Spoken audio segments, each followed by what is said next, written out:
It's June 2018, so that makes Steven Spielberg's film Jaws 43 years old, but its age hasn't dulled it one bit. It is perhaps my favourite film.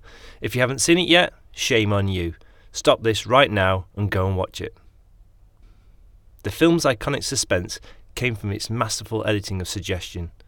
Its editing style born out of the technical issues in making the film's mechanical sharks function.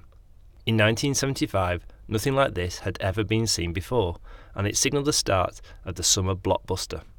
Clashing characters, community struggles, and palpable tension overshadow the 1950s B-movie killer shark idea and turning it into a classic. One of my favourite scenes in the film, which also happens to be one of JJAbrams' favourite too, see the notes below, is completely character-driven, and for me, it's a pivotal point in the storyline. It's here we see Brody turn from a mere passenger into the main driver in the hunt for a solution to the shark's attacks. Having been earlier confronted by a grieving mother of a small boy, Brody is found drinking at the dinner table with his son by his side. The scene was recreated by Spielberg as the mimicking by the child actor was something that happened off camera, but it captures the mood and the connection between the two perfectly. The scene quickly shifts, with the boy being dismissed with a kiss at the arrival of Hooper. He's come to plead with Brody, as the only rational man left on the island, to make sure they have the right shark by carrying out an autopsy. This is a 5.5-minute scene, made up of 24 shots with a classic Spielberg 1 minute and 56 seconds long take right in the middle. The scene is removed of incidental music, and blocking is defined by the seating at the dining table. However, it still has a movement, and the characters drive it along. So I'll stop talking and let you take a look at the scene. I hope you enjoy it as much as I have.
Come here.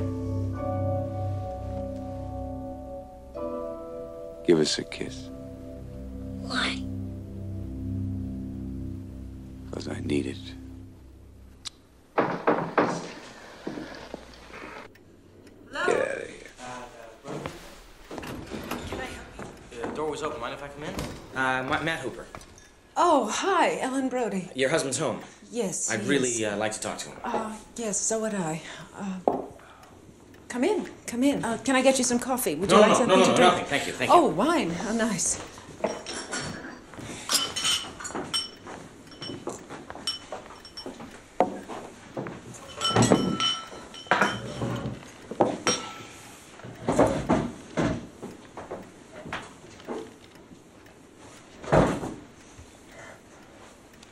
How was your day?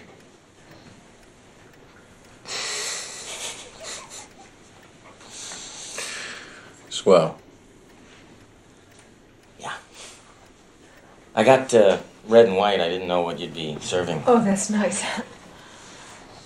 Is anyone eating this? No.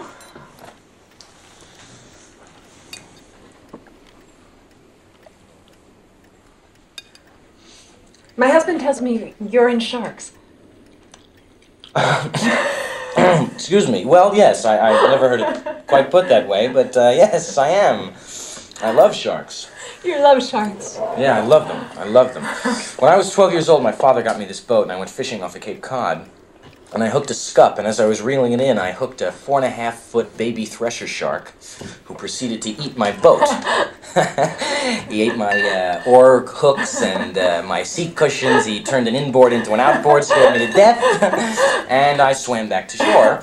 And when I was on the beach, I turned around and I actually saw my boat being taken apart, and ever since then, yes, I have been studying sharks, and that's why I know that I'm going to go to the Institute tomorrow and tell them that you still have a shark problem here. Why do you have to tell them that? Sorry. I'm sorry. I thought that you told me the shark was caught. And I heard it on the news. I heard it on the cave station. They caught a shark, not the shark. Not the shark that killed Chrissy Watkins.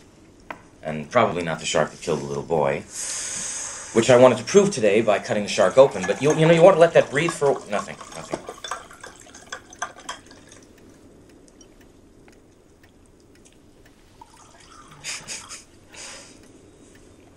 Yeah.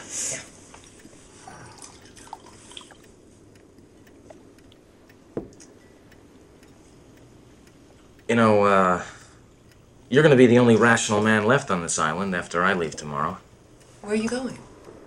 I am going on the Aurora. The Aurora, what is that?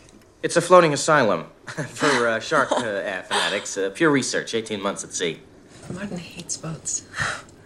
Martin hates water. Martin sits in his car when we go on the ferry to the mainland. I guess it's a childhood thing. There's a clinical name for it, isn't there? Drowning. Listen, is it true that most people get attacked by sharks in 3 feet of water, about 10 feet from the beach? Yeah.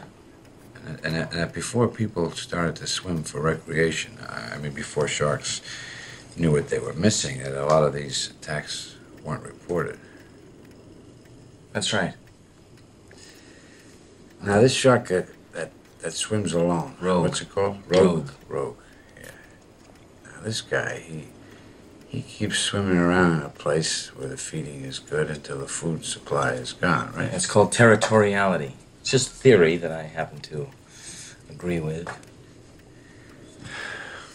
Then why don't we have one more drink and go down and cut that shark open? Martin? Can you do that? I can do anything. I'm the chief of police.